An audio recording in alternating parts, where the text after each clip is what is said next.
को पढ़ने के पहले थोड़ा सा हम लोग समरी देख लेते हैं, मेन बात को लेकर। अलग अलग जो प्लांट ग्रुप था, डिफरेंट जो प्लांट ग्रुप्स हैं, उनके बीच में क्या क्या जो है ना डिफरेंसेस है जो एम्ब्रियो को रखते हैं। एम्ब्रियो फाइट है। आप लोग को अगर याद हो पीछे का, तो बताए थे कि जो अलगी था उसमें एम्ब्रियो नहीं बनता था, लेकिन ब्रायोफाइट से जो है ना वो एम्ब्रियो बनने लगा था। अब यहाँ पर थोड़ा सा हम लोग पहले कुछ कैरेक्टर्स है, और आपका चार जो ग्रुप बचा, ब्रायोफाइट, टेरिडोफाइट, जिम्नोस्पर्म, एंजियोस्पर्म, मतलब अलगी को छोड़कर बाकी जो भी आपके ग्रुप्स हैं उनमें चूंकि एम्ब्रियो बना था तो उनको हम लोग एम्ब्रियोफाइट्स कहते हैं। इसमें आपका फीचर्स में आते हैं, सबसे पहले डोमिनेंट फेज का बात करते हैं। देखो ब्रायोफाइट जो होता है उसका जो डोमिनेंट फेज होता है वो गैमेटोफाइट होता है। मतलब उसके लाइफ साइकिल का जस्ट इसी चैप्टर में लास्ट में पढ़ना है, लाइफ साइकिल वगैरह उसको देखेंगे अब। तो इसका जो लाइफ साइकिल होता है, लाइफ साइकिल का जो मुख्य हिस्सा होता है, जो मेन आपका पार्ट्स होता है, वो गैमेटोफिटिक रीजन आपका इसका बॉडी के द्वारा दिखाया जाता है या होता है। अर्थात गैमेटोफिटिक आपका जो फेज है इसमें डोमिनेंट होता है, और इस कारण से इसको हम लोग कह सकते हैं कि इसमें हैप्लॉन्टिक जो है ना लाइफ साइकिल होता है। हैप्लॉन्टिक लाइफ साइकिल का मतलब कि गैमेटोफाइट जो है वो मोर डोमिनेंट है, हैप्लॉइड गैमेटोफाइट मोर डोमिनेंट है किसके तुलना में, आपका डिप्लॉयड स्पोरोफाइट के तुलना में। तो क्या कहेंगे, हैप्लॉन्टिक लाइफ साइकिल। तो ब्रायोफाइटा में हैप्लॉन्टिक लाइफ साइकिल हो जाएगा। नेक्स्ट है टेरिडोफाइट। टेरिडोफाइट जो है उसमें आपका जो डोमिनेंट फेज होता है वो स्पोरोफाइट होता है। स्पोरोफाइट का मतलब यहाँ पर आपको स्पोरोफाइट क्या है पीछे भी हम लोग बताए थे। स्पोर प्रोड्यूसिंग प्लांट स्ट्रक्चर जो होता है उसको बोलते हैं स्पोरोफाइट। रियली में स्पोरोफाइट जो है ना वो आपका होता क्या है भाई, तो spore producing multi cellular structure होता है। अब ये डोमिनेंट है किसमें, टेरिडोफाइट्स में। तो टेरिडोफाइट्स जो है वो बीच का आता है। इसमें देखा किया जाता है कि इसमें हैप्लॉन्टिक और डिप्लॉन्टिक दोनों फेज जो है ना करीब करीब लाइफ साइकिल में बराबर होता है। मतलब स्पोरोफाइट और गैमेटोफाइट करीब करीब बराबर होता है, लेकिन जो मेन प्लांट बॉडी होता है वो स्पोरोफाइट होता है, स्पोर प्रोड्यूसिंग होता है। इसलिए इसमें डोमिनेंट फेज हम कह सकते हैं कि स्पोरोफाइट है। जबकि जिम्नोस्पर्म में अगर हम जाते हैं तो जिम्नोस्पर्म में भी जो मेन बॉडी है वो स्पोरोफाइट है, और वो धीरे धीरे बढ़ता जाता है, उसकी मात्रा संख्या समय लाइफ साइकिल में समय उसका बढ़ता जाता है। एंजियोस्पर्म जो है उसका भी जो आपका डोमिनेंट फेज है उसके लाइफ साइकिल का वो स्पोरोफाइट होता है। और जिसका भी स्पोरोफाइट होगा डोमिनेंट फेज, उसमें आपका जो लाइफ साइकिल होगा वो होता है कैसा, डिप्लॉन्टिक लाइफ साइकिल। मतलब डिप्लॉयड फेज उसमें आपका होगा ज्यादा। इवन जो गैमेटोफिटिक फेज होगा वो केवल और केवल गैमिट के द्वारा ही डिनोट किया जाएगा, उसमें कोई आपका मल्टीसेलुलर स्ट्रक्चर नजर नहीं आता है। अगला है ploidy of main plant body. Main plant body कैसा होगा, देखो ब्रायोफाइट्स के जस्ट पहले जो है ना हम लोग पढ़े थे अलगी के बारे में। अलगी का अगर कोई आपका पूछेगा कि मेन प्लांट बॉडी कैसा होता है, प्लॉइड है, डिप्लॉइड है, पॉलीप्लॉइड है, कैसा होता है, तो आंख बंद करके आप बता दीजिएगा कि वो हैप्लॉइड होता है। यहाँ ब्रायोफाइट्स में भी अगर मेन प्लांट बॉडी पूछा जाए आपसे तो हैप्लॉइड होगा, लेकिन टेरिडोफाइट, जिम्नोस्पर्म, एंजियोस्पर्म में जो होता है वो डिप्लॉयड होता है, और इसीलिए इसके हम डोमिनेंट फेज को स्पोरोफाइट कहते हैं। नेक्स्ट है डिफरेंशिएशन ऑफ बॉडी। बॉडी में डिफरेंशिएशन होता है या नहीं होता है। देखो ब्रायोफाइट जो है उसमें थैलस या फॉलियोज लाइक स्ट्रक्चर होता है। अगर आपको याद होगा तो बताए होंगे, थैलस मतलब आपका डॉर्सी वेंट्रल फ्लैटेंड स्ट्रक्चर था, जबकि फॉलियोज जो था उसमें आपका लीफी स्ट्रक्चर था। और उसमें आपको रूट लाइक स्ट्रक्चर राइजोइड नजर आता है। ये ब्रायोफाइट्स का बात था। जबकि टेरिडोफाइट में अगर आप जाइएगा तो उसमें चूंकि वस्कुलर टिश्यू आ जाता है, मतलब जाइलम और फ्लोएम आ जाता था, इसलिए जो प्लांट बॉडी था उसके पार्ट को अब हम रूट, स्टेम और लीफ कहते थे। जबकि अगर गैम्टोफाइट में बोला जाएगा, ब्रायोफाइटा के अगर प्लांट बॉडी में बात किया जाएगा तो उसमें आपको रूट लाइक, जिसको राइजोइड कहते हैं, स्टेम लाइक जिसको कॉलोइड कहते, और लीफ लाइक जिसको फाइलोइड कहते, ऐसे डिफरेंशिएशन करते हैं। तो ब्रायोफाइटा में जो प्लांट बॉडी है वो रूट लाइक, लीफ लाइक और स्टेम लाइक के स्ट्रक्चर में डिफरेंशिएटेड होता है। जबकि टेरिडोफाइट में बोलेंगे उसको रूट, स्टेम और लीफ में। अंतर क्या हुआ, इसमें जाइलम फ्लोएम नहीं था और टेरिडोफाइटा से जाइलम फ्लोएम आ गया। अब हम जिम्नोस्पर्म का बात करते हैं। जिम्नोस्पर्म जो है उसका भी प्लांट बॉडी डिफरेंशिएटेड होता है रूट, स्टेम और लीव्स के रूप में। अर्थात इसमें भी आपका क्या हो गया, जाइलम या फ्लोएम जो होगा वो पाया जाएगा। नेक्स्ट जो बात करते हैं हम वो है एंजियोस्पर्म का। Angiosperm most develop plant body वाला हो गया। उसमें जो है ना वेल डेवलप आपका रूट, स्टेम और लीव्स होगा। नेक्स्ट है वस्कुलर बंडल्स। तो आपको हम बताए थे कि ब्रायोफाइट्स है, अलगी है, ये दोनों ग्रुप में वस्कुलर बंडल्स या जाइलम फ्लोएम नहीं होता। जबकि टेरिडोफाइट्स में, जिम्नोस्पर्म में और एंजियोस्पर्म में, इन तीनों ग्रुप में जाइलम और फ्लोएम प्रेजेंट होते हैं, अर्थात वस्कुलर बंडल होता है। अब स्पोर्स का बात कर लेते हैं, नेचर ऑफ स्पोर्स का। तो अगर हम बात करेंगे अलगी में, तो वहां भी जो है ना आप पढ़े होंगे आइसोगैमस होता है, एनाइसोगैमस होता है। लेकिन स्पोर्स का बात कीजिए तो करीब करीब एक ही जैसा स्पोर्स वहां सब बनता था। ब्रायोफाइट्स में तो क्लियर कट आपको होमोस्पोरस नजर आता है। टेरिडोफाइट्स में होमोस्पोरस और हेटेरोस्पोरस दोनों होता है। माने एक ही प्रकार के स्पोर्स बन सकते हैं या दो अलग अलग प्रकार के स्पोर्स बन सकते हैं। जिम्नोस्पर्म जो है वो तो हेटेरोस्पोरस ही होता है, और एंजियोस्पर्म का बात करें तो वो भी कैसा होता है, हेटेरोस्पोरस होता है। लेकिन हम सीड का अगर बात करते हैं और उसके कवरिंग का बात करते हैं तो जो सीड होता है वो आपका ब्रायोफाइट्स में नहीं होता। जबकि टेरिडोफाइट में सीड जो होता है वो एब्सेंट होता है, और अर्थात ब्रायोफाइट और टेरिडोफाइट में सीड नहीं था, इसलिए इसको हम लोग क्या कहते हैं, क्रिप्टोगैम्स कहते थे। जबकि जिम्नोस्पर्म और एंजियोस्पर्म को फेनरोगैम्स कहते थे। ठीक है, क्योंकि इसमें सीड बन जाता है, आ जाता है।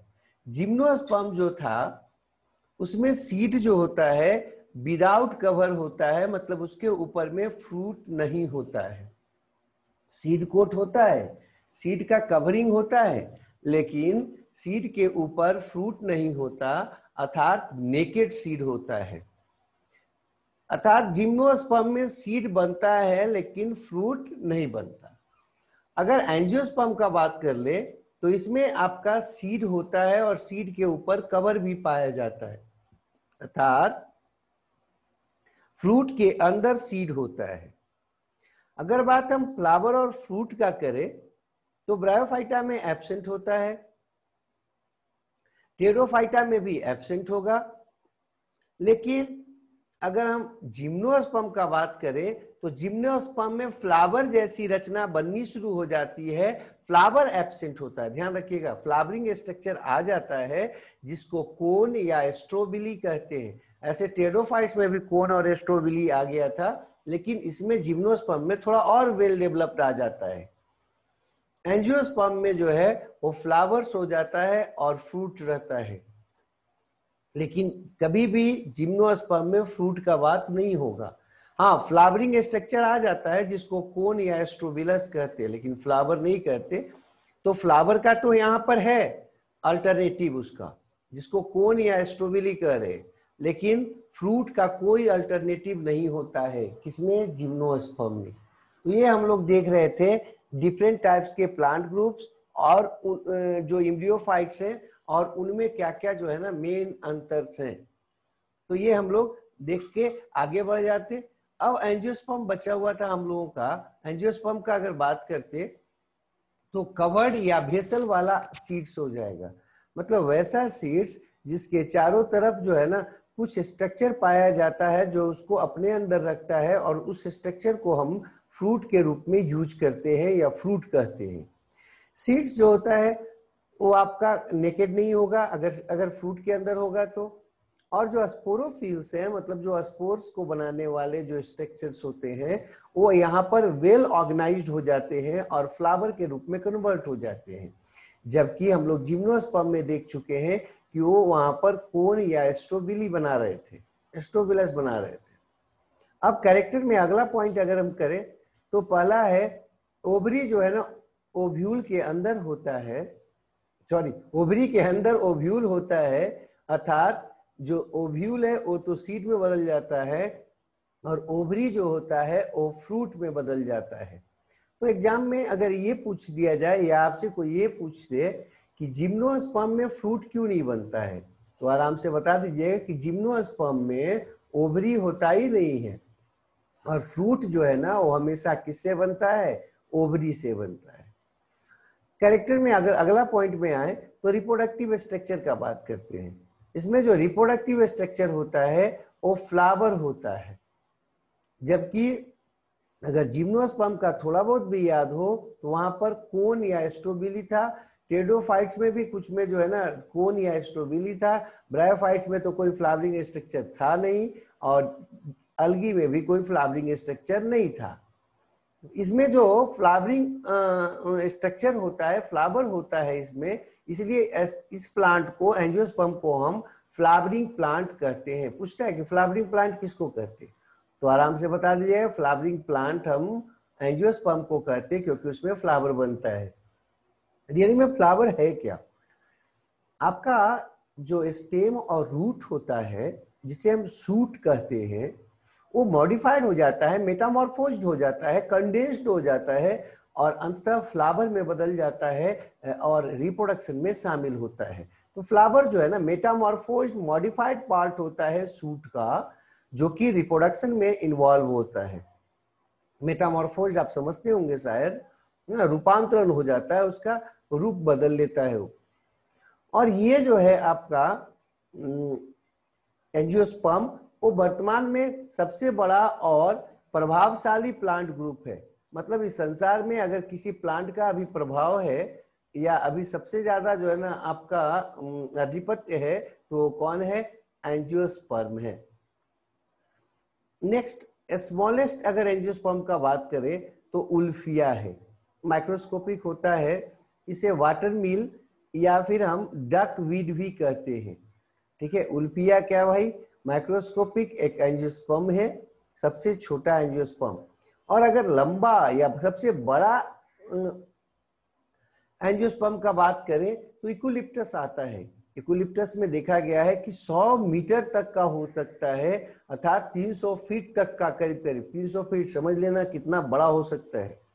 यह करीब 100 मीटर तक का हो सकता है इक्विलिप्टस, अर्थात सबसे बड़ा एंजियोस्पर्म आपका कौन है, इक्विलिप्टस है। ऐसे सबसे ऊंचा प्लांट का अगर बात किया जाए तब तो रेड वुड हम लोग बोल देते हैं, कोई आपका कॉनिफर का है, जिम्नोस्पर्म का है।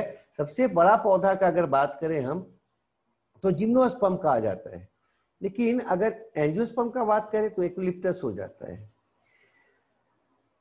अगला बात जो इसमें आते हैं हम, कि इसका जो फ्लोरल पार्ट्स है वो आपका रियली में मॉडिफाइड लीफ होता है। मतलब लीफ जो है ना वो मॉडिफिकेशन करता है और फ्लावर के विभिन्न हिस्सों को बनाता है, जिसमें जो स्टामेन होता है वो मेल सेक्स ऑर्गन होता है, जबकि कार्पेल या पिस्टिल जो होता है फीमेल सेक्स ऑर्गन होता है।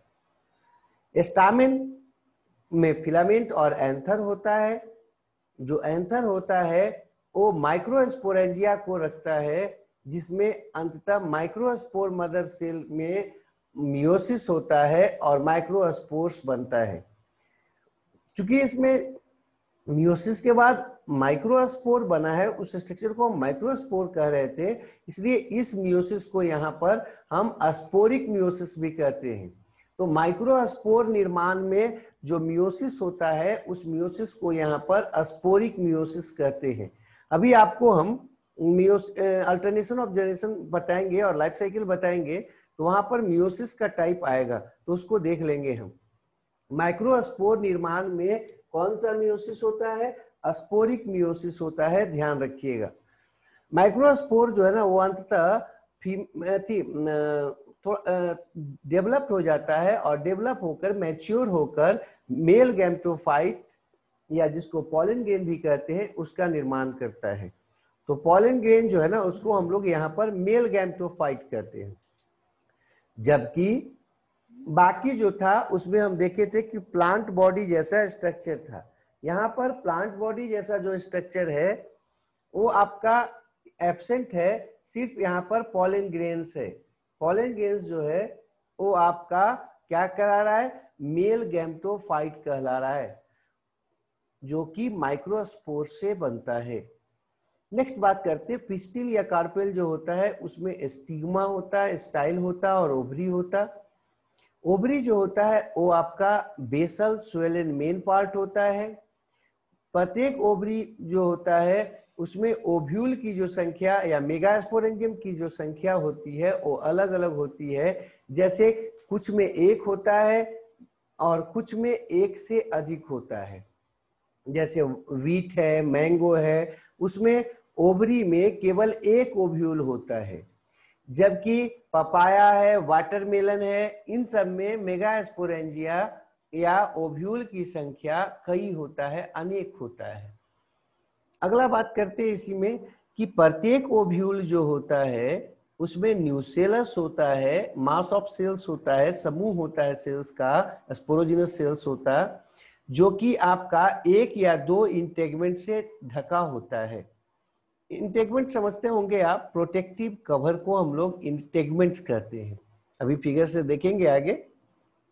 एक समान मेगास्पोर मदर सेल जो होता है, कोई न्यूसेलस में तो ढेर सारा होता है स्पोरोजिनस सेल्स, उसमें से कोई एक जो है ना वो आपका डेवलप होकर सिंगल मेगास्पोर मदर सेल बनाता है और वो आपका स्पोरिक मियोसिस यहाँ भी हो जाएगा। स्पोरिक मियोसिस करके 4 मेगास्पोर्स का निर्माण करता है। ठीक है, तो आप देख रहे होंगे कि जहां भी आपका मदर सेल आ रहा है इसमें उन सब में स्पोरिक मियोसिस हो रहा है। वहां भी ऊपर में भी स्पोरिक मियोसिस हुआ था और यहाँ भी स्पोरिक मियोसिस हुआ है। तो पॉलन ग्रेन्स का निर्माण जो होता है वो माइक्रोस्पोर से होता है और उसका निर्माण स्पोरिक मियोसिस से होता है। जबकि जो आपका फीमेल गैमेटोफाइट है जिसे हम एम्ब्रियो सैक कहेंगे आगे, उसका निर्माण जो है ना वो मेगास्पोर से होगा और वो भी आपका स्पोरिक मियोसिस से बनता है। अब देखो 4 जो मेगास्पोर बना उसमें से 3 मेगास्पोर डिजेनरेट कर जाता है, केवल 1 मेगास्पोर जो है वो फंक्शनल रहता है और अंततः एम्ब्रियो सैक के रूप में अर्थात फीमेल गैमेटोफाइट का निर्माण करता है, बदल जाता है। ये जो एम्ब्रियो सैक होता है वो आपका 3 लगातार माइटोसिस में इंटर करता है और 7 सेल तथा 8 न्यूक्लियस वाला एक विकसित रचना एम्ब्रियो सैक का निर्माण करता है। फिर से बोलते कि ये जो आपका मेगास्पोर मदर सेल था उसमें मियोसिस हुआ। कितना मेगास्पोर बना? 4 मेगास्पोर में से 3 जो है ना मेगास्पोर समाप्त हो जाता है, केवल 1 मेगास्पोर बचा रह जाता है जो कि मियोसिस में जाता है, सॉरी, जो कि माइटोसिस में जाता है और 3 लगातार माइटोसिस करके 7 सेल्स और 8 न्यूक्लियस वाला एक पार्टिकुलर स्ट्रक्चर बनाता है, जिसे हम क्या कहते हैं, एम्ब्रियो सैक कहते हैं। ध्यान रखिएगा कि इसमें जो भी सेल होगा एम्ब्रियो सैक में 7 के 7 सेल, वो सब हैप्लॉइड होता है। खुद एम्ब्रियो सैक भी कैसा होता है, हैप्लॉइड होता है, क्योंकि इसका निर्माण मेगास्पोर से हुआ है और मेगास्पोर मियोसिस से बना है। नेक्स्ट बात करते, प्रत्येक एम्ब्रियो सैक जो होता है उसमें जो सेल की संख्या है उसको देखते हैं। प्रत्येक एम्ब्रियो सैक में एक एपरेटस होता है, एक एपरेटस में एक सेल होता है, एक सेल है, वहां पर थोड़ा गलत हो गया, 1 सेल हो गया है, हाँ, उसको थोड़ा सा हम उसको सुधार लेते। ठीक है, आपका हो 3 सेल था, जिसमें एक हो गया एग सेल और 2 हो गया सिनर्गिड्स। ये 3 सेल मिलकर एक एपरेटस बनाते हैं। ठीक है, 3 सेल हो गए। अगला है एंटीपोडल सेल।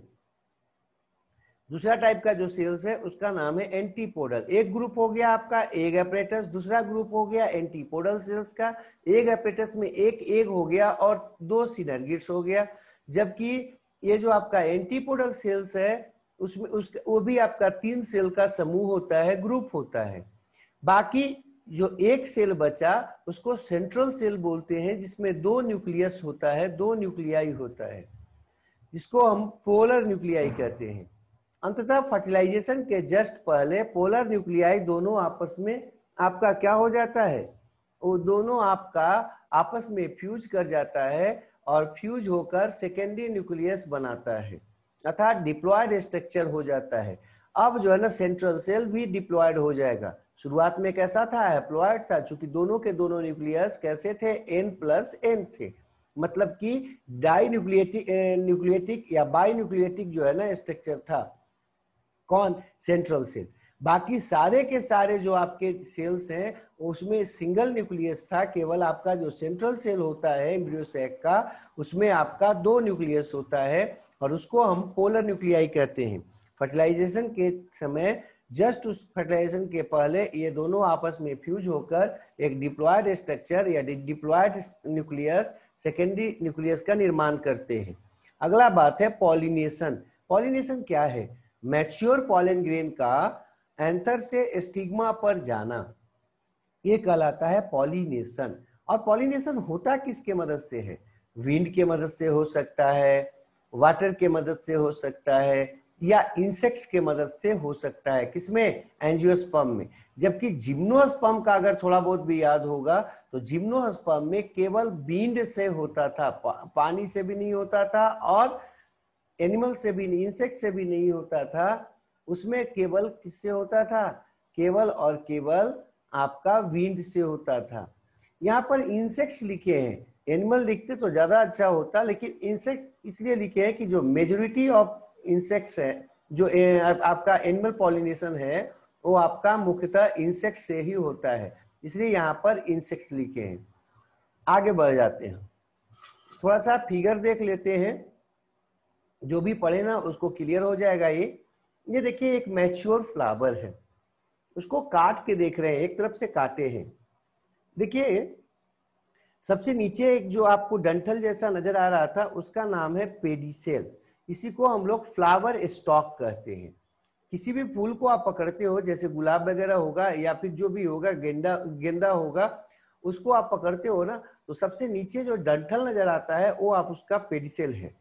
ठीक है, उसका पेडिसेल कहलाता है। ये रियली में सूट में जो स्टेम था, स्टेम का मॉडिफिकेशन है।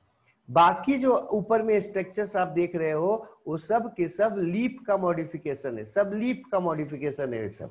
और ये जो पेडिसेल देख रहे थे, स्टॉक जिसको बोल रहे थे, ये जो स्टॉक है वो आपका स्टेम का मॉडिफिकेशन है। सबसे पहला जो आपका फ्लावर आपका होर्ल या कहते अंग है, उसका नाम है, देख लो क्या नाम है, कैलिक्स।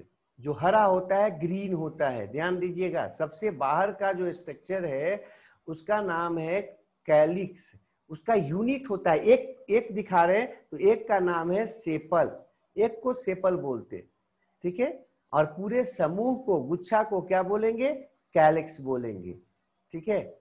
उसके बाद देख लो, उसके बाद जो रंगीन हिस्सा जो दूसरा जो नजर आ रहा है अंदर की तरफ और, उसका नाम है कोरोला। तो कोई भी फ्लावर जो आपका कलर्ड होता है वो आपका किसके कारण होता है? कोरोला के कारण होता है। अब कोरोला में एक का अगर एक यूनिट का बात करें अगर हम, तो क्या कहलाता है? पेटल्स कहलाता है। यहां पर आपको 3 पेटल्स नजर आ रहे होंगे, 1 2 और 3। 2 पेटल्स जो है ना वो काट के हट गया है सामने से, तो ये आपका कोरोला हो गया। दूसरा अंग बाहर से, हाँ, सबसे बाहर का अंग कौन था? कैलिक्स था। कैलिक्स का यूनिट कौन था? सेपल। कोरोला का यूनिट क्या हो गया? पेटल। ये तो हो गए डाइकॉट में। लेकिन मोनोकॉट का अगर बात करेंगे हम, तो मोनोकॉट में दोनों के जगह पर केवल एक स्ट्रक्चर होता है जिसको हम पेरियंथ कहते हैं। देखिए वहां पर लिखे हैं नीचे में पेरियंथ। पेरियंथ जो है वो आपका क्या हो गया? दोनों के मिलने से बनता है। मतलब कोरोला और कैलिक्स आपस में फ्यूज करके एक ही होल बना देते हैं, एक ही समूह बना देते हैं, एक ही रचना बना देते हैं। उसको क्या कहते हैं? पेरियंथ। तो पेरियंथ पाया जाता है किसमें? मोनोकॉट में। जबकि डाइकॉट में कोरोला और कैलिक्स दोनों अलग अलग रहते हैं, और मोनोकॉट में दोनों आपस में फ्यूज करके एक ही अंग के रूप में बदल जाते हैं, जिसे हम क्या कहते हैं? पेरियंथ कहते हैं। अब आप यहाँ पर देख रहे होंगे कि जो कोरोला था, कोरोला के जस्ट बेस पर, नीचे नीचे में बेस पर जहां वो जुड़ा हुआ था फ्लोरल एक्सिस से, वहां पर जो है ना आपको कुछ ग्लैंड जैसे स्ट्रक्चर्स मिलेंगे, ग्लैंडुलर स्ट्रक्चर मिलता है, जिससे मीठा सुगरी पदार्थ सिक्रीट होता है और उसको नेक्टरी कहते हैं। उस ग्लैंड को कहते हैं नेक्टरी। जो निकलता है उसमें से नेक्टर्स कहलाता है। इसी के कारण इंसेक्ट्स जो है ना मुख्यतः आपके फ्लावर के पास अट्रैक्ट होके आते हैं अपने भोजन के लिए। तो ये आपको बता रहे थे कैलिक्स कोरोला के बारे में। सबसे बाहर कौन था प्लांट का, ये फ्लावर का होल? कैलिक्स। उसके अंदर क्या पाया जाता है? कोरोला। कैलिक्स का यूनिट सेपल। कोरोला का यूनिट मतलब एक अकेला पेटल, ठीक है। कई कई पेटल के मिलने से कोरोला बनता है, कई सेपल के मिलने से कैलिक्स बनता है, और कैलिक्स और कोरोला दोनों आपस में फ्यूज हो जाए तो उस अंग को बोलते हैं पेरियंथ। ये पाया जाता है किसमें? मोनोकॉट में। और पेरियंथ का यूनिट होता है टेपल, ठीक है। टेपल यहां पर होगा, ध्यान रखिएगा। पेटल हो गया किसका? कोरोला का। कैलिक्स का हो गया, सेपल हो गया किसका? कैलिक्स का। और पेरियंथ का जो बात करेंगे उसका यूनिट होता है टेपल। तो यहाँ पर ना तो उसको जोड़ देते हैं, क्योंकि जब इसको पार्ट में हम ना तो कैलिक्स का बात करेंगे ना कोरोला का, उसमें क्या होगा? पेरियंथ होगा, और इसका यूनिट क्या हो जाएगा? टेपल। अगला बात जो है वो हम कर देते हैं, मिला दो।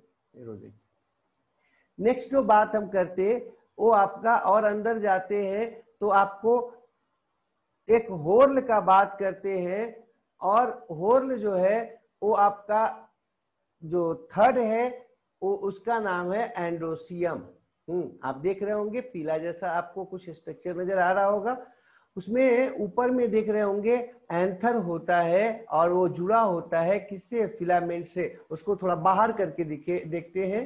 देख लीजिए नीचे में जो है ना फिलामेंट होता है, स्टामिन कहलाता है उसका यूनिट। किसका? एंड्रोसियम का। वो उसको कहते हैं हम एंड्रोसियम, ठीक है। इसको एंड्रोसियम कहते। एंड्रोसियम जो है उसका यूनिट हो जाएगा स्टामेन, ठीक है।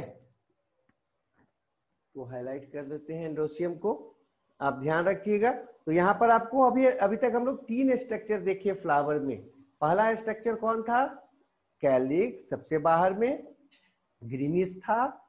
हाँ, दूसरा था कोरोला, जो कि आपका कैसा है? वो आपका कलर्ड पार्ट है, और उसका यूनिट है आपका क्या बाबू? उसका यूनिट है पेटल। जबकि तीसरा जो पार्ट है उसका नाम है आपका एंड्रोसियम, बाहर से अंदर की तरफ, और उसका यूनिट है स्टामेन। एंड्रोसियम का यूनिट स्टामेन। ठीक है। अब स्टामेन में क्या क्या था, तो डंठल जैसा था जिसको हम फिलामेंट कहते, और उसके ऊपर में जो है ना आपका कुछ स्वेलन स्ट्रक्चर नजर आता है जिसको एंथर कहते हैं। इस एंथर में ही आपका अभी पीछे पढ़े थे माइक्रोस्पोरेंजियम था, जिसमें स्पोरिक मियोसिस होता है, माइक्रोस्पोर्स बनता है, और वो माइक्रोस्पोर्स अंततः बदल जाता है पॉलन ग्रेन्स के रूप में, या जिसको हम बोलते हैं मेल गैमिटोफाइट। तो मेल गैमिटोफाइट जो है वो बनता था मेगास्पोर से, किसके अंदर, मेगास्पोरेंजियम के अंदर, जो कि खुद मौजूद है स्टामेन के एंथर में। ठीक है। और देखो एक कनेक्टिव स्ट्रक्चर भी दिखा रहा है। ये जो कनेक्टिव है ना वो आपका वो हिस्सा है एंथर का जहां पर जाकर जुड़ जाता है कौन, फिलामेंट। अर्थात फिलामेंट जहां पर एंथर से जाकर जुड़ता है उस जगह को, उस बिंदु को, पॉइंट को हम क्या कहते, उसको कहते कनेक्टिव। नेक्स्ट अब आ जाते हैं जो फोर्थ और सबसे अंदर का जो पार्ट है फ्लावर का, उसका नाम है गाइनोसियम। तो ये है आपका गाइनोसियम। गाइनोसियम जो है उसका वो आपका यूनिट रिप्रोडक्टिव स्ट्रक्चर का नाम था क्या, एंडोसियम। जबकि फीमेल रिप्रोडक्टिव जो स्ट्रक्चर है उसका नाम है गाइनोसियम। गाइनोसियम सबसे इनर पार्ट होता है फ्लावर का, और गाइनोसियम जो होता है उसमें क्या क्या स्ट्रक्चर होता है, तो गाइनोसियम में सबसे ऊपर में पाया जाता है स्टिग्मा। ठीक है। और उसके बाद स्टाइल, उसके बाद ओवरी। इसका यूनिट क्या था, पिस्टिल या कार्पेल था। मतलब एक कार्पेल का अगर बात करेंगे तो उसमें आपका कम से कम 3 पार्ट होता है। सबसे ऊपर में आपका स्टिग्मा, उसके बाद लिख लीजिए एक आपका जो है ना फिलामेंट लाइक स्ट्रक्चर होता है जो कि स्टिग्मा को जोड़ कर रखे हुए है ओवरी के साथ, उसको बोलते हैं स्टाइल। और जो सबसे नीचे का स्वेलन जो पार्ट है उसका नाम है ओवरी, जो कि मेन पार्ट होता है गाइनोसियम का या कार्पेल का। अब ये जो गाइनोसियम का जो पार्ट है आपका ओवरी, ओवरी को थोड़ा सा बड़ा करके देख रहे हैं। ओवरी के अंदर में आप देख रहे होंगे ओवरी का दीवार हो गया बाहर से, और अंदर में जो आपका जगह है उसमें कुछ आपको गोलाकार स्ट्रक्चर नजर आ रहा होगा बीच से जुड़ा हुआ, वो स्ट्रक्चर को कहते हैं ओव्यूल्स। ओव्यूल की संख्या 1 हो सकता है या 1 से ज्यादा हो सकता है। जैसे अगर मैंगो वगैरह का बात करेंगे, हम आम का बात करते हैं, तो उसमें केवल एक ही आपको जो है ना ओव्यूल नजर आता है। लेकिन ढेर सारे हैं ऐसे, जैसे कि आपका पीछे हम आपको बताए भी थे वाटरमेलन वगैरह है, उसमें आपका ओव्यूल का संख्या 1 से ज्यादा हो सकता है या होता है। तो यहाँ पर देख लीजिए ये जो आपका रेड से नजर आ रहा है ओव्यूल है, जो कि जुड़ा हुआ है प्लासेंटा के द्वारा, एक विशेष टिश्यू के द्वारा जुड़ा हुआ है, किससे, ओवरी के अंदर में जुड़ा हुआ रहता है, वो मौजूद रहता है। देखो जब फर्टिलाइजेशन होता है तो इसी ओव्यूल से सीड बन जाता है, और ओवरी का जो ये बाहर का दीवार है वो पूरा का पूरा फ्रूट में बदल जाता है। और ये जो है ना आपका जिम्नोस्पर्म में नहीं था। जिम्नोस्पर्म में केवल ओव्यूल था, वहां पर ओवरी बाहर से घेर के उसको नहीं रखता है। तो प्रत्येक पिस्टिल में आप 3 रचना तो कम से कम देखते ही हैं। स्टिग्मा जो कि पॉलन ग्रेन्स को पॉलिनेशन के समय रिसीव करता है, स्टाइल जो कि किसको, स्टिग्मा को जोड़कर ओवरी के साथ रखता है, और ओवरी सबसे महत्वपूर्ण पार्ट है जिसमें ओव्यूल होता है, जिसमें आपका क्या बनता है, एग बनता है और फर्टिलाइजेशन होता है। तो ये कुछ स्ट्रक्चर आप हम देख रहे थे किसमें, मैच्योर फ्लावर में एक होता है। अब हम थोड़ा सा और आगे बढ़ते, अभी आप लोग देख रहे थे या बोला आपको बताए थे हम कि फीमेल गैमेटोफाइट जो होता है उसको कहते हैं एम्ब्रियो सैक। ठीक है। यहाँ पर पॉलन ग्रेन अभी आपको हम नहीं बताए, क्योंकि पॉलन ग्रेन जो है ना वो डिटेल से अलग देख लेंगे, और ज्यादा कुछ उसमें स्ट्रक्चर भी नहीं था। अगर हम रिप्रोडक्शन का बात करें तो सबसे महत्वपूर्ण पार्ट जो होता है वो एम्ब्रियो सैक का होता है, एम्ब्रियो सैक होता है और इसको बोलते हैं फीमेल गैमेटोफाइट। ये जो फीमेल गैमेटोफाइट है इसके अंदर क्या स्ट्रक्चर है, देखो ओवाइड है, ये अंडाकार है और इसमें आप देख रहे होंगे कि दो इंड इसमें भी है, माइक्रोपाइलर इंड और चलाजल इंड। अगर पीछे थोड़ा बहुत भी आपको याद हो तो आपको हम जिम्नोस्पर्म में हम लोगों ने देखा था कि ओव्यूल का वो इंड जहां पर इंटेगमेंट आपका नहीं पाया जाता या इंटेगमेंट एब्सेंट होता है उसको माइक्रोपाइलर इंड कहते हैं, जबकि उसके जस्ट विपरीत का जो इंड होता है उसको चलाजल इंड कहते हैं, जो कि कवर्ड होता है किसके थ्रू, इंटेगमेंट के थ्रू। तो ये जो आपका चलाजल इंड जो होता है वो कवर्ड होता है, जबकि माइक्रोपाइलर इंड जो होता है वहां पर आपका ओपन होता है, इंटेगमेंट उसको ढक के नहीं रखता, वहां पर गेट जैसा छेद जैसा पोर होता है। अब ये जो माइक्रोपाइलर इंड है, माइक्रोपाइलर इंड पर देखिए 3 स्ट्रक्चर है, 2 सिनर्गिड्स आपको नजर आ रहा होगा और एक है एग, ठीक है। ये दोनों मिलकर एक साथ एग एपरेटस कहलाते हैं। अभी पीछे हम लोग जो देख रहे थे एग एपरेटस, इन तीनों को एक साथ एग एपरेटस कहते हैं। 2 सिनर्गिड्स और एक क्या है, एग है।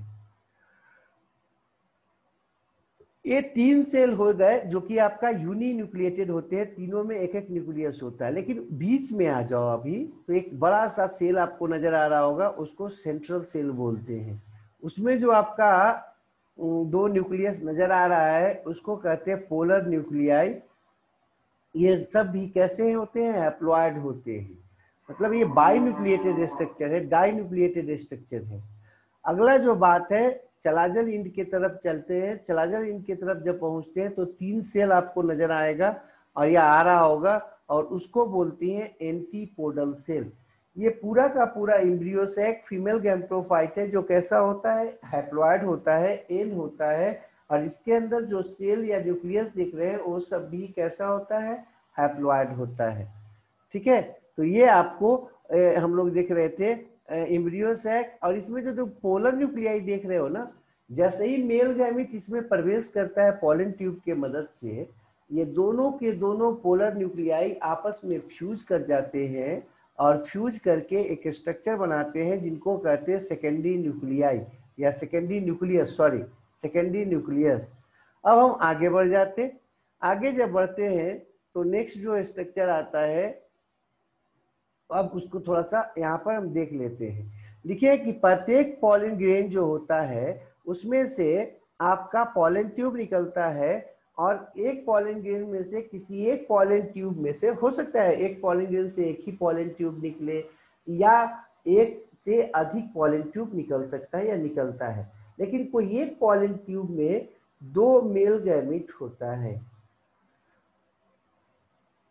जो कि पॉलन ग्रेन से उसमें जाता है, अर्थात प्रत्येक पॉलन ग्रेन्स में 2 मेल गैमीट होता है। अब वो जो आपका स्टिग्मा पर जब पॉलन ग्रेन गिरा या वहां पर पहुंचा पॉलिनेशन के द्वारा या पॉलिनेशन के समय, प्रत्येक में से 2 मेल गैमीट आपका निकलेगा और दोनों के दोनों मेल गैमीट पॉलन ग्रेन्स के पॉलन ट्यूब के थ्रू मूव करता हुआ एम्ब्रियो सैक के माइक्रोपाइलर एंड के द्वारा एम्ब्रियो सैक में प्रवेश कर जाता है।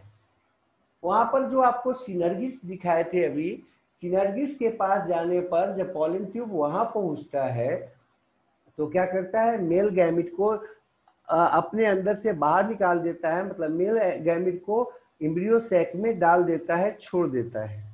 जब एम्ब्रियो सैक में 2 मेल गैमिट पहुंचा तो एक मेल गैमिट जो है एग सेल के साथ फर्टिलाइज करके जाइगोट बनाता है जिसे सिनगैमी कहते हैं, जबकि दूसरा जो आपका है वो आपका सेकेंडरी न्यूक्लियस के साथ फ्यूज करता है और क्या बना देता है, प्राइमरी इंडोस्पर्म न्यूक्लियस बनाता है या पेन बनाता। तो यहाँ पर ये जो आप देख रहे हो सेकेंडरी न्यूक्लियस, अभी आपको पीछे बताए थे कि वो जो आपका है पॉलन ट्यूब जैसे ही अंदर आएगा और आपका 2 मेल गैमिट को उसमें रिलीज करेगा एम्ब्रियो सैक में, एम्ब्रियो सैक के अंदर जो आपका स्ट्रक्चर है उसमें जो आपका पोलर न्यूक्लियाई था सेंट्रल सेल में वो दोनों के दोनों आपस में फ्यूज कर जाते हैं और फ्यूजन के द्वारा अंततः एक स्ट्रक्चर बनाते हैं जिसे सेकेंडरी न्यूक्लियस कहते हैं, डिप्लॉयड स्ट्रक्चर। तो फर्स्ट डिप्लॉयड स्ट्रक्चर जो होता है एम्ब्रियो सैक में उसका नाम है सेकेंडरी न्यूक्लियस। तो अब जो दो मेल गैमेट जो प्रवेश कर गया था एक पॉलन ट्यूब से, उसमें से एक जो होता है एक के साथ फ्यूज कर जाता है और एक के साथ फ्यूजन दिखाकर मतलब सिनगैमी दिखाकर वो क्या बनाता है, जाइगोट बनाता है। जबकि दूसरा जो आपका मेल गैमेट है वो आपका सेकेंडरी न्यूक्लियस के साथ जुड़ जाता है और वो क्या बनाता है, पेन बनाता है, प्राइमरी इंडोस्पर्म न्यूक्लियस बनाता है। और इस घटना को बोलते हैं ट्रिपल फ्यूजन। क्योंकि सेकेंडरी न्यूक्लियस बना था दो पोलर न्यूक्लियाई के फ्यूज होने से, तो कितना हो गया, 2n हो गया आपका कौन, यहाँ पर सेकेंडरी न्यूक्लियस। अब सेकेंडरी न्यूक्लियस के साथ एक मेल गैमेट जुड़ गया, तो अब जो पेन बनेगा, प्राइमरी इंडोस्पर्म न्यूक्लियस बनेगा, वो कैसा होगा, वो भी आपका ट्रिप्लॉयड होगा। नेक्स्ट बात करते कि यहाँ पर जो घटना घटता है एम्ब्रियो सैक के अंदर उसको डबल फर्टिलाइजेशन कहते हैं। मतलब 2 बार फर्टिलाइजेशन होना, निषेचन होना। क्यों बोल रहे हैं डबल फर्टिलाइजेशन, तो देख रहे हो 2 मेल गैमेट आया था, एक आपका जुड़ गया सेकेंडरी न्यूक्लियस के साथ और दूसरा जुड़ गया किसके साथ, तो दूसरा जुड़ गया आपका मेल गैमेट फीमेल गैमेट के साथ या एक के साथ और जाइगोट बना देता है। तो सिनगैमी में आपका हो गया मेल गैमेट और एक का फ्यूजन, जबकि ट्रिपल जो आपका फ्यूजन देख रहे हो इसमें सेकेंडरी न्यूक्लियस बना और उसके साथ जुड़ गया कौन, मेल गैमेट एक, तो यहाँ हो गया ट्रिपल फ्यूजन। और इन दोनों को हम डबल फर्टिलाइजेशन कहते हैं, मतलब 2 बार हुआ फर्टिलाइजेशन। ये केवल एंजियोस्पर्म में पाया जाता है और इसी के कारण एंजियोस्पर्म का जो सीड होता है, फर्टिलाइज ओव्यूल जो होता है, वो अभी असुरक्षित महसूस कर रहा है यहाँ पर, ठीक है। क्यों, मतलब सॉरी, सुरक्षित महसूस कर रहा है, क्यों, क्योंकि वो फर्टिलाइज ओव्यूल से जो है ना सीड बना है और उसके अंदर एम्ब्रियो होगा जो सिनगैमी से बनेगा और ट्रिपल फ्यूजन से क्या बन जाएगा, आपका इंडोस्पर्म बन जाएगा न्यूक्लियस से अंत तक। अब आते हैं जिम्नोस्पर्म जो होता है उसमें ट्रिपल फ्यूजन नहीं होता, फर्टिलाइजेशन नहीं होता इंडोस्पर्म बनने में, इसलिए उसका जो इंडोस्पर्म होता है वो हैप्लॉयड होता है, किसका, जिम्नोस्पर्म का। जबकि एंजियोस्पर्म का जो हम देख रहे हैं इंडोस्पर्म वो ट्रिप्लॉयड होता है, 3n होता है, वो ट्रिपल फ्यूजन से बनता है। देखो जाइगोट जो है 2n है और पेन जो है ना वो 3n है। इनको छोड़ दो एम्ब्रियो सैक में तो बाकी जो भी सेल्स हैं, सिनर्गेट्स, एंटीपोडल जो बचे, वो सब के सब कैसे होते हैं, हैप्लॉयड होते हैं और डीजनरेट कर जाते हैं, उनमें कुछ और परिवर्तन नहीं होता है। तो फर्टिलाइजेशन के बाद वो दोनों समाप्त हो जाते हैं। अब जाइगोट जो है ना वो अंततः माइटोसिस डिवीजन करता है और माइटोसिस डिवीजन के द्वारा वो आपका क्या बना देता है, एम्ब्रियो। जबकि पेन जो है वो आपका विकसित होकर अंततः न्यूट्रिटिव टिश्यू इंडोस्पर्म बनाता है। इंडोस्पर्म का काम क्या है भाई, तो वो जो एम्ब्रियो है बन रहा है किससे, जाइगोट से, उस समय जो भोजन चाहिए या न्यूट्रिशन चाहिए वो प्रोवाइड करता है। और दूसरा काम क्या करता है कि कभी कभी सीड में भी बचा रह जाता है और सीड के भोजन को, मैच्योर सीड के भोजन को, फूड को क्या करता है, रखता है। तो ये आपको बता रहे थे किसके बारे में, इंडोस्पर्म के बारे में। ध्यान रखिएगा इंडोस्पर्म का मेन काम क्या है, न्यूट्रिशन देना, किसको, डेवलपिंग एम्ब्रियो को। नेक्स्ट बात करते हैं इन इवेंट्स के अलावे, इन इवेंट्स के कारण वो जो ओवरी है, ओवरी बदल जाता है फ्रूट में, जबकि ओव्यूल जो है ना वो बदल जाता है किसमें, सीड में। ध्यान रखिएगा मैच्योर और राइपेन ओवरी को ही क्या कहते हैं, फ्रूट कहते हैं, जबकि फर्टिलाइज्ड ओव्यूल को ही यहाँ पर क्या बोल रहे थे, सीड बोल रहे थे। तो ये तो था आपका कुछ एक प्रोसेस इसमें एंजियोस्पर्म में। एंजियोस्पर्म का अगर क्लासिफिकेशन का बात करते हैं हम, तो क्लासिफिकेशन में एंजियोस्पर्म को दो भाग में बांटते हैं। नीचे सबसे नीचे में देखिए वो लिखे हैं, क्लासिफिकेशन में एंजियोस्पर्म को दो भाग में बांटते हैं इसके आधार पर कि कॉटिलीडन जो है ना उसकी संख्या कितनी है। ठीक है, अगर कॉटिलीडन की संख्या सीड में एक है तो मोनोकॉट बोलते, जैसे कि आप देख सकते हो किसमें, व्हीट में, राइस में, मैंगो में, ये सब में कितना होता है, मैंगो में तो दो होता है। ठीक है, व्हीट में, राइस में, ये सब में कितना होता है कॉटिलीडन, केवल एक होता है। मेज में कितना, केवल एक। ग्रास में कितना, एक। बम्बू में एक। केला में एक। इन सबको क्या बोलेंगे, मोनोकॉटिलीडन बोलेंगे। तो मोनोकॉटिलीडन या मोनोकॉट बोलते हैं। ये मोनोकॉट या मोनोकॉटिलीडन क्या है, तो वैसा एंजियोस्पर्म जिसके सीड में केवल एक ही कॉटिलीडन होता है, जबकि वैसा आपका एंजियोस्पर्मिक प्लांट जिसके सीड में दो कॉटिलीडन पाए जाते हैं उनको डाइकॉट या क्या कहते हैं, डाइकॉटिलीडन प्लांट कहते हैं। ठीक है, इसका कॉमन उदाहरण आपको मिल जाएगा मैंगो में। उसमें आपका सीड जब देखोगे ना खोल के तो अंदर में दो कॉटिलीडन नजर आएगा। जितने आपके पल्स हैं उन सब में, दलहन में जिसको बोलते आप देख लो, जो भी आपका चना है, मसूर है, अरहर है, इस सब में आप देखिएगा दो दो निकलेगा अंदर से। तो चाइना रोज है, रोज है, तो जो भी वैसे प्लांट्स जिसमें आपके सीड में दो कॉटिलीडन पाया जाता है उसको बोलते हैं डाइकॉट। ठीक है, अब हम आगे बढ़ते हैं इकोनॉमिक इंपॉर्टेंस में। इकोनॉमिक इंपॉर्टेंस का अगर बात करें तो पहला इसका ये इकोनॉमिक इंपॉर्टेंस है कि ये फूड सोर्स का काम करता है। ढेर सारे सीड्स जो होते हैं प्लांट का या वेजिटेबल्स होते हैं या उसका फ्रूट्स होता है, उसको हम लोग क्या करते हैं, भोजन के सोर्स के रूप में यूज करते हैं। ठीक है, जैसे आप फल है, सब्जियां हैं, दलहन है, अनाज है, वो सब कहाँ से प्राप्त होता है, तो एंजियोस्पर्म से। सेकेंड है एडिबल ऑयल। ढेर सारे आपका एंजियोस्पर्मिक प्लांट्स है जिनसे हमको खाने वाला तेल प्राप्त होता है, जैसे मस्टर्ड ऑयल है, कोकोनट ऑयल है, ग्राउंड नट ऑयल है, फिर राई है, इटीसी। इन सब से हमको ऑयल प्राप्त होता है। नेक्स्ट है स्पाइसेस। तो स्पाइसेस जो होता है मतलब कि क्या, मसाला, वो भोजन के स्वाद को और न्यूट्रिशनल वैल्यू को बढ़ाता है, पोषकता को बढ़ाता है, इसलिए सब्जियों में या आपके भोजन में मसालों का उपयोग होता है। वो आपके इम्यून सिस्टम को मजबूत करता है। ठीक है, तो ये जो आपका मसाले हैं वो आपका मिलते हैं अलग अलग प्लांट से, जैसे कोरिएंडर हो गया, धनिया जिसको बोल रहे हैं, या क्यूमिन हो गया, या आपका क्या हो जाएगा, वो मिर्च हो जाएगा, पेपर, या ब्लैक पेपर हो जाएगा, या फिर जो है ना टर्मरिक हो जाएगा। ये सब जो है वो आपका आ जाएगा किसमें, स्पाइसेस में। अगला है बेवरेज। इससे हमको जो है ना विभिन्न प्रकार के पेय भी प्राप्त होते हैं, जैसे कॉफी है या कोकोआ है, इवन चाय वगैरह है, ये सब जो है ना इससे प्राप्त होते हैं। नेक्स्ट जो है ना उसका बात करते हैं हम लोग मेडिसिनल यूज में। मेडिसिनल यूज जो इसका होता है वो आपका कुछ एक मेडिसिन के देने के कारण होता है, जैसे क्विनीन।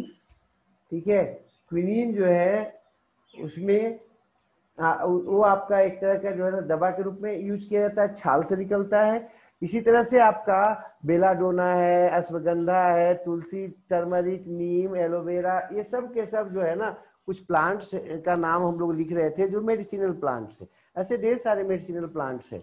अगला है ऑर्नामेंटल प्लांट्स के रूप में या रिलीजियस वर्क के रूप में।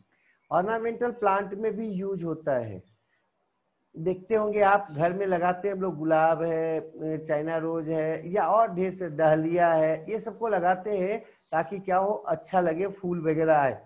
और तो और उनको रिलीजियस वर्क में, पूजा पाठ वगैरह में भी यूज करते हैं। दूब घास देखते होंगे आप, सैंडल जो है ना वुड देखते होंगे, मनी प्लांट देखते होंगे, ये सब का भी यूज करते हैं हम पूजा पाठ में भी और सजावट में भी। अगला है मेडिसिन हो गया, ऑर्नामेंटल प्लांट्स हो गया। नेक्स्ट है टिम्बर। टिम्बर का बात अगर करते हैं तो डाइकॉट वुड से ढेर सारी लकड़ियां हमको प्राप्त होती हैं, और उसका जो हार्ड वुड होता है उसका यूज हम लोग करते हैं फर्नीचर बनाने में या फिर अलग अलग के प्रोडक्ट्स बनाने में करते हैं।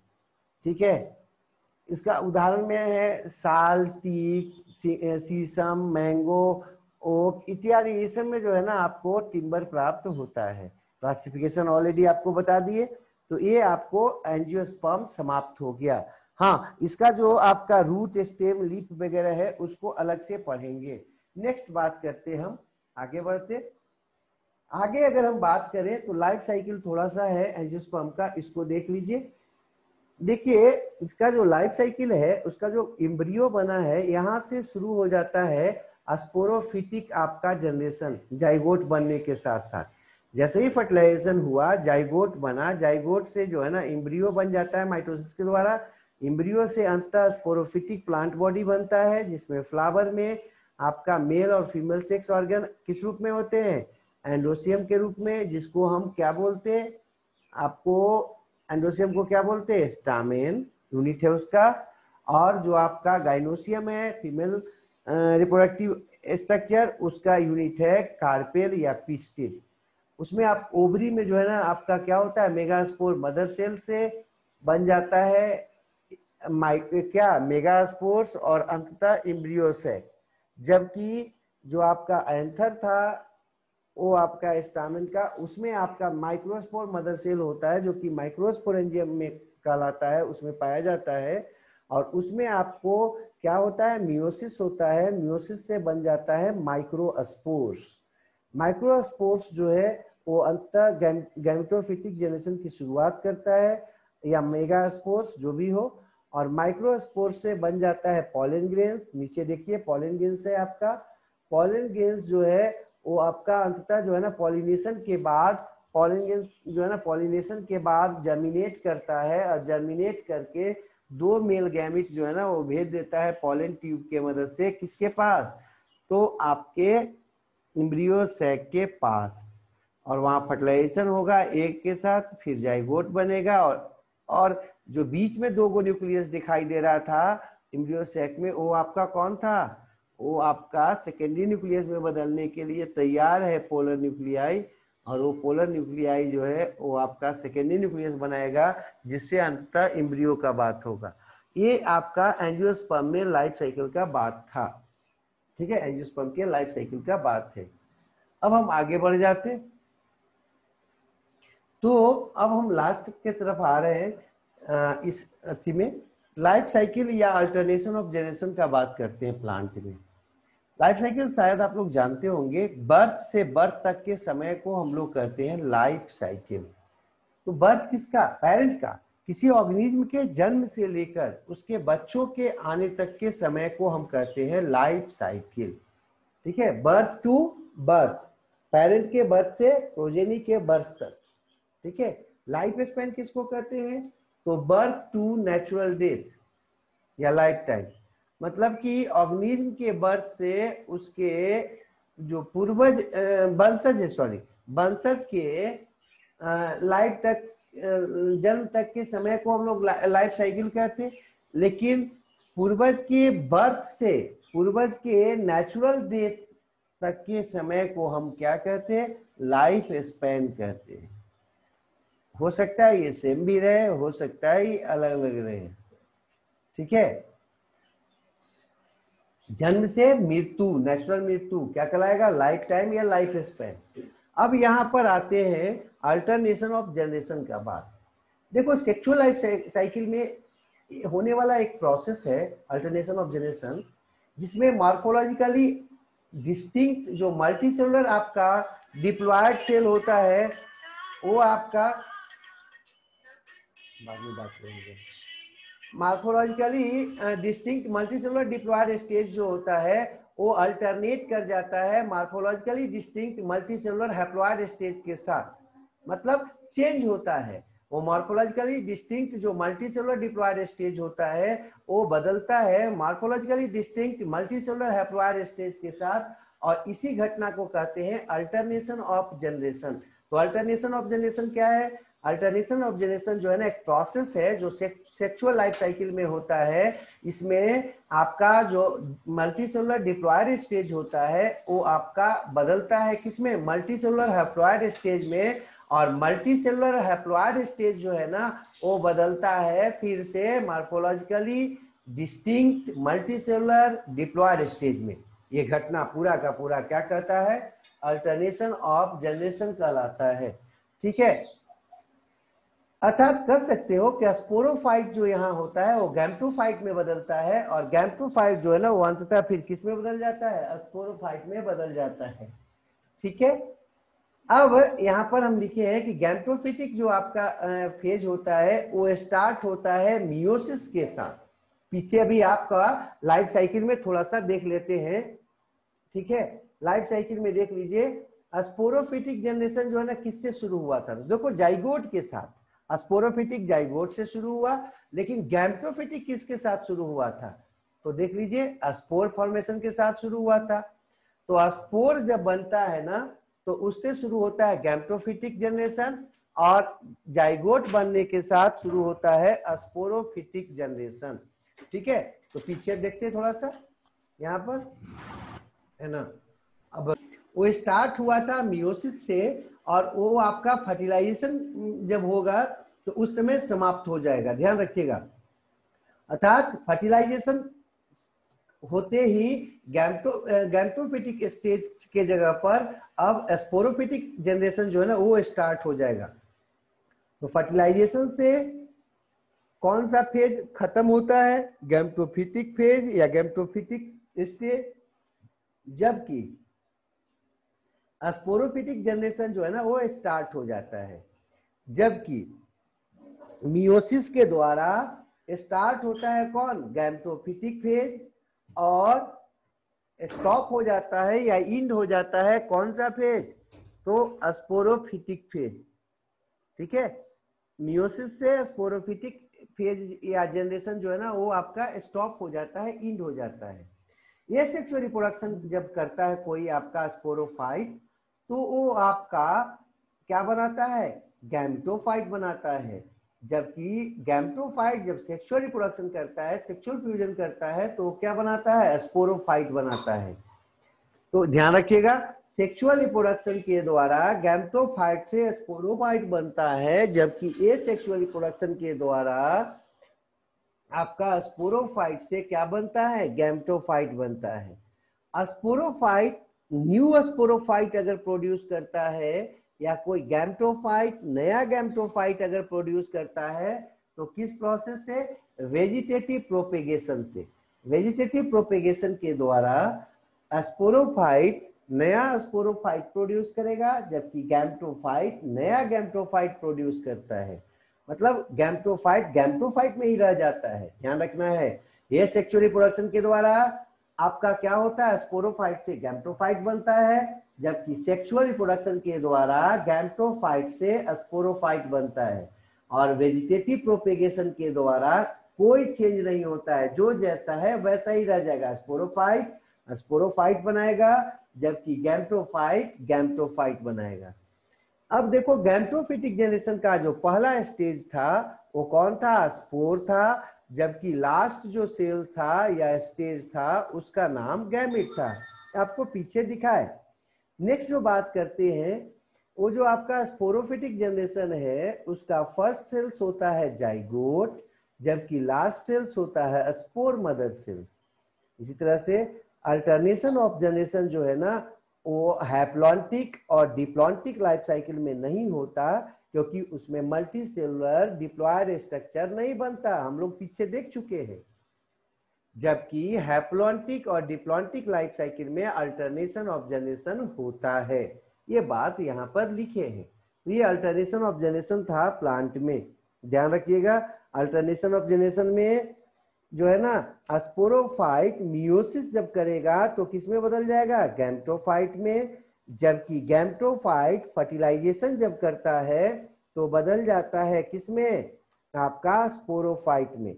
स्पोरोफाइट की शुरुआत जाइगोट से होता है, जबकि स्पोरोफाइट इंड करता है स्पोर मदर सेल्स के साथ, जबकि गैमेटोफाइट की शुरुआत स्पोर्स के साथ होता है और ये इंड करता है गैमिट निर्माण के साथ।